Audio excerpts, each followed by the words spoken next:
मराठवाड्यात सगळ्यात घाण अवस्था कुठली असेल तर परभणी महानगरपालिकेची, कारण की परभणीच्या आयुक्तांचा देखील पगार मागचे 3 महिने झाले नाही.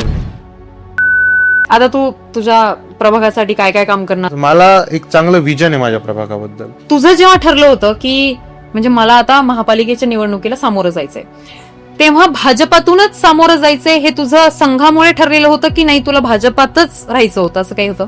तिकीट भेटायच्या वेळेस पण खूप मजा आली. इलेक्शनच्या 15-20 दिवस आधी मला कळालं की आपल्याला उद्याची निवडणूक लढायची आहे. एवढ्या लहान वयामध्ये आपल्याला या सगळ्या गोष्टी झेपतील का वगैरे असा मला माझ्यावरती तो प्रश्न होता.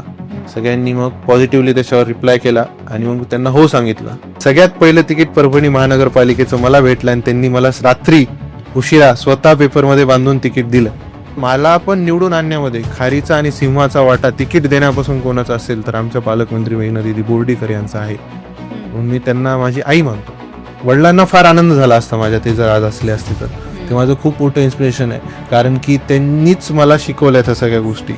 मराठवाड्यात सगळ्यात घाण अवस्था कुठली असेल तर परभणी महानगरपालिकेची, कारण की परभणीच्या आयुक्तांचा देखील पगार मागचे 3 महिने झाले नाही. कुठला आहेस तू? परभणी. कुठे परभणी? नांदेडच्या बाजूला. परभणी ही ओळख ही लोकांना नाही माहिती. तर मला असं वाटलं की यार मी आपल्या वार्डापासून ही ओळख परभणीची मला द्यायची आहे. माझ्या प्रभागात विद्यार्थिनींचे हॉस्टेल खूप आहेत, त्यामुळे कुठली चुकीची गोष्ट झाली नाही पाहिजे. माझ्या प्रभागामध्ये CCTV असायला हवे. येणाऱ्या काळामध्ये आमच्या प्रभागामध्ये अंडरग्राऊंड ड्रेनेज होईल, पुन्हा अंडरग्राऊंड केबलिंग होईल.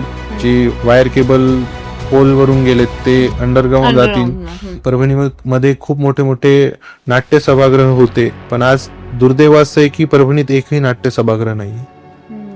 फार बेहाल अवस्था परभणीची काही लोकांनी करून ठेवली आहे, जुन्या राजकीय मंडळींनी. मला सगळ्यांनी एवढ्या मोठ्या प्रचंड मतांनी विजयी केले, त्यामुळे मला सगळ्यांचं काम करणं आहे आणि मला काम करण्यासाठी मी या प्रभागामध्ये उभा राहिलो. त्या काम करणार आहे म्हणून प्रभागातल्या लोकांनी निवडून दिलं.